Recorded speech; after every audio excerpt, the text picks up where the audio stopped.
Okay, you've heard me talk about Queen Creek before. Some people love it, some people hate it. It's beautiful, it's gorgeous, it has traffic. There's definitely pros and cons, but I would be remiss if I didn't share with you one of my favorite neighborhoods. It's a little close to my heart because I was one of the first owners in this neighborhood called Queen Creek Station out in Queen Creek. Try saying that like 3 times in a row. It's super hard. Plus everybody, all your out-of-state friends and family, they always get it wrong and think you're saying Queens Creek. No S on the end there. But Queen Creek Station is built by Fulton Homes, and if you've been in Arizona for any length of time, you've probably recognized that builder. They are a local family-owned company. They've been building here in the Valley for over 40 years.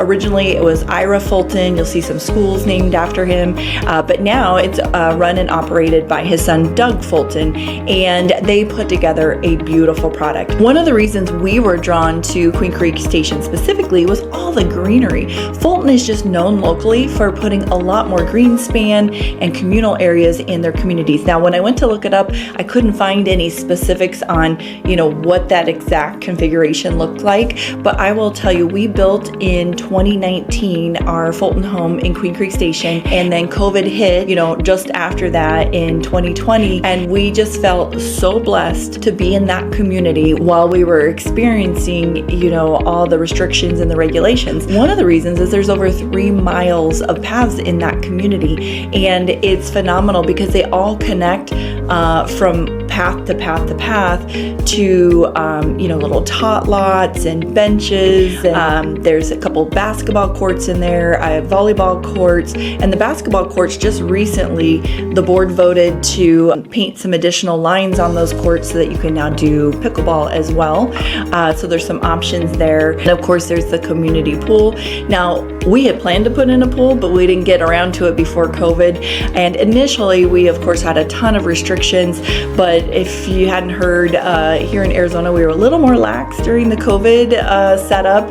And so it was just phenomenal having all of that space to get outside of our house and just freely move about without feeling awful or guilty because we weren't running into anybody when we're walking along our paths, and just in getting out to get some fresh air if we felt cooped up. The first home built in Queen Creek Station was back in 2015, and ironically, we actually just sold that for them this last year, and they moved out of state. It was sad to see them go, but one of the great things about our stay in Queen Creek Station was it's such a melting pot of everybody's moving in. It's new, it's unique. We're all learning the community together, and we made so many amazing friends and have kept in touch with them even after we ended up moving out just in the last 2 years. As I mentioned, there is the community pool, 5,000 square feet. This thing was huge, and they have a little dedicated area for the younger kiddos with play structure, but then there's a covered area with tables where you could take your picnic lunch and some turf to spread out, and then bathrooms right there on site, and you would just badge with a key card to get in and out of that facility. And then so many green spans, and in that community there's events committee. They put up greenery and garland at the holidays at the entrance of the community. There's bunko, there is movie nights, food trucks, all kinds of activities. There's a huge Easter egg event that's put together just to bring everybody together for those that want to be more involved with their neighbors. When we built our home in 2019 it was super exciting because Queen Creek Station had fiber optics, which was a really big deal for us. We worked from home. Where we were before, further out in Queen Creek, closer to Santan, there wasn't a lot of fantastic options. So having that fiber optic network that just moved lightning fast was fantastic. And then in Queen Creek Station, you have the option of CenturyLink or Cox if you go traditional. Now, I've seen many times in other parts of the Phoenix area where Cox is really the true winner. But I will say in Queen Creek Station, for those of us that had CenturyLink, we were almost never ever down. Whereas the people that had Cox, we would see the messages week after week after week for people that worked from home that they were, having issues and that their service was down yet again, which, super frustrating when you're trying to work. Queen Creek Station is a smaller subdivision, which was one of the things that we really enjoyed. There's only about 675 homes in the community. It's kind of this little pyramid where on the south side of Queen Creek Station you have a railroad line, and then way past that in the distance you can see some newer apartments. On the north side you have 2 Heritage Academy schools, and then on the east side you have Ellsworth Road, which is a very heavily used road. And then over on the west side, the way the railroad station angles, that kind of cuts you off on that side as well. So you're kind of your own little island, which is nice. The HOA in there is $165 a month. What happens is when you have a smaller community, there's less homes to spread out the cost of the HOA needs. So you will see maybe a little bit higher HOA cost. Now remember, all that greenery, all those walking paths and those extra tot lots and activity areas and the pool, they cost money to maintain. And usually one of the biggest parts of an HOA budget is landscaping, followed by pool costs.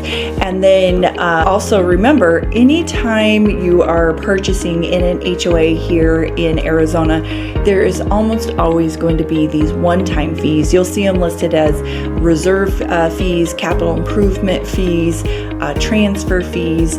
And the whole purpose of that is to take the money from the sale of every single home, these one-time fees, and put them in basically like a rainy day fund. And that way, if they do need to, update the playgrounds or fix something at the pool, you are not getting assessed individually as homeowners. It's very rare in Arizona to have a homeowner get a notice that says, hey, we have to fix the sidewalks, we need everybody to pony up $5,000. It just doesn't happen here. As a matter of fact, I think the last time I saw it made the news. Instead, what they do is they take the money from that rainy day fund from the sales of the homes, those one-time fees, and that's what they use to make those big maintenance repairs in most of the communities. When Queen Creek Station was first modeled, there were 3 different series, and within those series there were different floor plans. So there's a total of 26 different floor plans in Queen Creek Station, which has created quite a variety. Now you'll see on the lower end series, the most popular in there is what we call the white oak, and it's just under 2,000 square feet. And that particular floor plan came with 3 bedrooms and a den. Some people have converted that den into a bedroom as well for a 4th. And then those usually had the 2-car garages. And then there was, not as popular in the mid series, but then the next most popular was on the largest home series. And those 2 floor plans that you'll see pretty equally throughout there. Well, the first one would be the Atherton. It's about 2,900 square feet. It flex between 2,881 and 3,000 square feet, just depending what you did with it. Because in the larger plans, like I had purchased the Atherton, there was an option to do either 8 bedrooms, which would be really small, 10 by 10 bedrooms, or to do ensuite rooms where you had secondary bedrooms that had their own bathrooms and maybe a little kitchenette area, even separate entrance, or you could make teen rooms or offices and dens, and it had a lot of configurations that the builder allowed for, which was really cool. And then the second most popular larger plan was the Burlingame, and a lot of people love the Burlingame because while the Atherton had a courtyard, it had just that little pony wall half fence into the courtyard. The Burlingame had one of the very tall, taller than I am, wrought iron fence, and so the courtyard was very private feeling and definitely a little bit more closed off.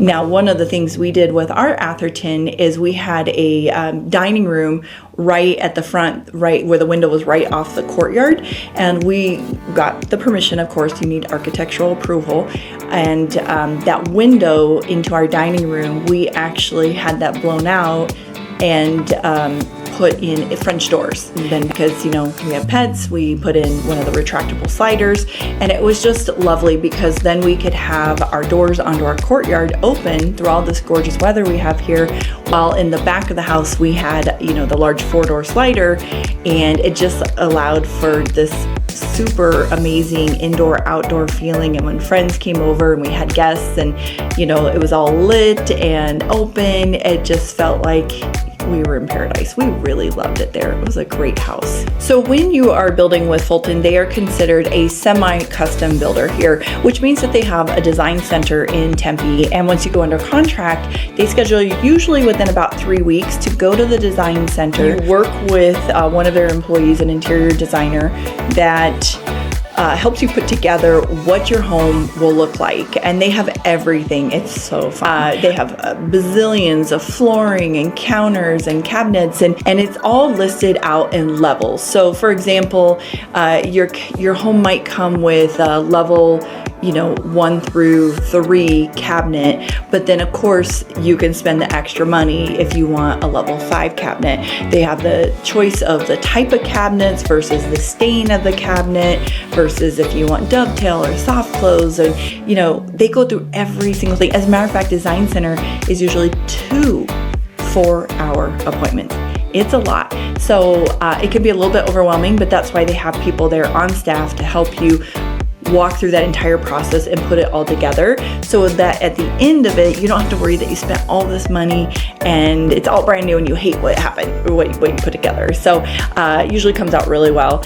And while it can be an overwhelming experience, it's a great experience because you really do have a lot of say in the design choices. Keep in mind, anytime you're doing a new build, that they tell you want to budget 10 to 20% of whatever that build costs in upgrades. So, if you're building a $500,000 house, don't be surprised if the upgrades come to anywhere between $50,000 and $100,000. When we built our home in Queen Creek Station, we really, I think our base price, this is crazy, in 2019, our base price was like $386, and we had set a cap that we were not going to spend more than $30,000, and we were able to do that in that we kept the bulk of the items to upgrading the countertops, because that was something that would be very costly and challenging to do later. We upgraded our cabinets, and then we focused on the flooring and the primary bath only. And that's really where a lot of the money spots are, because for resale, you want to think about the items that are going to be the biggest bang for your buck if you should need to resell that home. And we did. We resold our home about 3 years later. We had some changes in our family dynamics, and we just needed a little bit bigger space. And so we built that home for $430,000, and 3 years later we turned around. While the rates were 8.5%, we sold it in the summer, which is not the most ideal time to sell, by the way. We sold it with no pool and only a 2-car garage for, I believe, $735,000, which is fantastic. We were very thrilled with that. Keep in mind, the floor plan that we went with, there was an option for a 3-car garage. We had decided to go with the 2-car because we needed the extra bedroom. In the price point in Queen Creek Station, you're going to see that the prices are usually mid-5s up to, on average, about $800, maybe $850. If you're looking at one of the 2 stories, there's not a ton, but there's a handful of really big boy 2-story houses in there that are around 4,000 or a little over 4,000 square feet. Those ones, yes, you're going to see them probably closer to 800,000 to 900,000. But when we start looking in that particular price point, from that 500 to 800,000 on average, a lot of potential buyers are expecting and looking for a 3rd-car garage. Now, the biggest decision when you went to the design center, where a lot of your money went for upgrades, was if you were going to leave it as what I would call the basic kitchen that was offered by the builder, or if you were upgrading to what they call the gourmet kitchen. Now, for most of our builders here locally, a gourmet kitchen simply means that you're getting a gas cooktop, you're getting probably a hood vent, and then off to the side in one of the cabinets you have that microwave/convection oven, and then the regular oven right below it. And then, of course, most of the homes in Queen Creek Station, they have some form of a pantry. In our Atherton, we had a very large walk-in pantry, ended up being a catch-all for my bazillion cooking supplies that I never used, but I did love my pantry. And so you can pay more, of course, to extend usually, your island, or like I mentioned, upgrading the granite. Another big money spot was most of the homes came with a regular 2-door slider, and it was very popular in there at that time to really open that up and go with a 4-door slider. Now, some of our builders in the Queen Creek area, they offer, the stackable slider. The challenge, and the reason I was glad that Fulton did not do that, is not only are those stackable sliders very heavy, so they're a lot more work to operate if you have kids in the home, but they don't have screens. And if you go to get screens for them aftermarket, they are very expensive, thousands of dollars. And so that was not something that I wanted to do, because we have pets in our home, and so we did not want, cats getting outside. In a lot of the Fulton Homes, the product that you'll see is it looks like a 4-door, big 4-door setup, but the 2 doors are in the middle. They open, so it's about the width of a 2-door slider, even though it appears to be a 4-door, and those ones come with a screen. So for us, that was a great fit, and it really opened up the look and the feel of the home that you were purchasing, so that you could truly create that outdoor, indoor feeling and experience. Now, Fulton did require the homeowners to do their own front landscaping, but they would give you a credit. So we'd get either a $1,500 credit or a $2,000 credit, depending on the series that we were purchasing the home in. And the reason I say that is the smaller series that ranged anywhere from, I believe the smallest in the neighborhood's about a 1,400 square foot-ish home. They had smaller lots. Those lots were closer to 7,000, maybe 8,000 square feet, up to the larger series that we were in. For the single story, the largest is about 3,000 square feet, and those lots were more commonly 9,000, 10,000 plus. And so we got a little bit more credit. Our homes on the larger side as well, which tend to be more in the back of the community. When I'm saying the back of the community, further away from Ellsworth, so that would be more on the west side of the community. We had paver driveways. In Queen Creek Station, you were allowed to park a large vehicle or truck outside on your driveway, and then as long as you continued or added the pavers off to the side to your RV gate, you were allowed to park a vehicle there. Of course, you had to get architectural approval to add that, but I don't know of anybody that really had any issues with that component. Before I share with you some of the cons about Queen Creek Station, or the feedback we get on our listings in there, let me tell you what it looks like for resale in Queen Creek Station today. Let's talk about what's currently for sale in there. At the moment, there are currently 10 homes listed in the community, with 3 of them being incoming soon. And I ask people all the time, did you want to see all the houses? Because we get a lot of folks from out of state that they're really just looking at, Redfin, Realtor.com, Trulia, Zillow.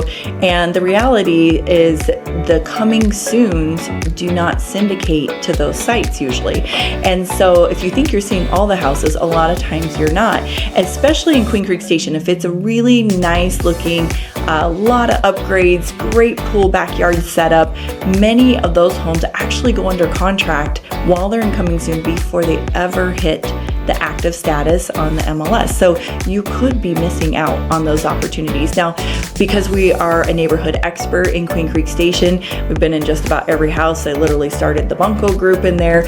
We have sold so many houses in there. We know every floor plan, every design option. We have a little bit of an advantage because one of my other agents, her name's also Angie, still lives in Queen Creek Station, as well as I having purchased and sold in there. We just have some inside skinning. We often know who's thinking about moving or selling, and have facilitated some of those conversations before they get to the life status as well. So the least expensive home for sale in Queen Creek Station right now is a 3-bedroom, 2-bath with a 2-car garage, and it's listed at $525,000. While the most expensive home for sale in Queen Creek Station right now is a 3-bedroom, 3 full bath with a 3-car garage that is listed at $840,000, and that one has been on for 100 days, which indicates to me it's probably got maybe some price adjustment options there that could facilitate moving that home a little bit quicker. It's hard to fathom it's been nearly 10 years since that first home in Queen Creek Station was built, but it has been, and one of the changes we've seen in there is the architectural committee has now brought in a new color palette and is allowing a lot of color options like the white homes with the slate gray or the black accents. So you'll see a lot of diversity of color in the neighborhood for the way the exterior of the homes look. Let's talk about a few of the challenges or the feedback we've heard from our listings in Queen Creek Station. One is there is a major arterial street that basically divides the north and south side of Queen Creek Station. That's called Fulton Parkway. Fulton Parkway is a bridge between Ellsworth Road, which is a very high use road, and the back of the community off of 196. People do drive rather fast off of Fulton Parkway. The other thing is the homes that back up to Fulton Parkway, they have often much larger lots, but because people are using it as a main thoroughfare between the community, it can be a little bit louder in those backyards. So we've seen many homeowners that, if they've added a pool or they add a pond feature or something with a little bit of white noise, they typically don't notice it, and they honestly love not having a neighbor right behind them. But I can tell you from holding many open houses and selling many homes that back up to that road, it's not everybody's cup of tea. Surprisingly, the one con that we hear about a lot, and it is never was a factor or crossed my mind when I lived in Queen Creek Station, was the railroad. So remember, I was telling you there is a railroad that goes at the very back side of the community. It kind of goes at a diagonal to the community. It runs like twice a day, but it actually goes as an overpass over Ellsworth. So it's not like they have to stop and honk their horn or anything like that. We moved into our house in May, and I didn't even realize that it was an active railroad or hear it until winter time. And it's not like I was crazy far from it, but what it is the air density is a little bit different. So in the summer, we couldn't hear it at all inside our house. And when I first heard it for the first time, I was sitting on the back patio, we'd have coffee out back, and it must have been about 7 in the morning, and I just barely heard some rumbling. I'm like, what is that? And my husband said, oh, that's the railroad, that's a train going by, but we could only hear it if we were outside. So I know there's been some other homeowners that live a little bit closer to that side, the south side of the community, that they say, yeah, if we stop and think about it, we can hear it from time to time. But that has been a factor a lot of people have talked about in our open houses with concern for the train. And I can tell you, from most of the people I know, I have so many friends that still live in there, and we invariably have a listing in there at any given point.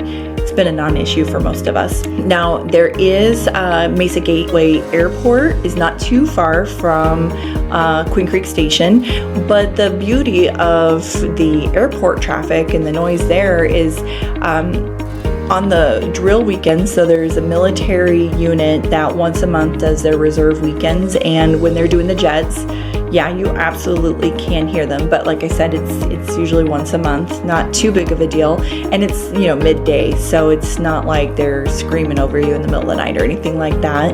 And then in regards to the rest of the air traffic, I don't recall it usually being a problem. We don't usually hear most of our people that are selling in Queen Creek Station or we're helping to purchase in there really talk about it. One of the reasons is, I believe, is the flight path, the way it is, even though it goes over the community, you can see the planes. They're pretty far up there, but I don't remember hearing them or being a problem.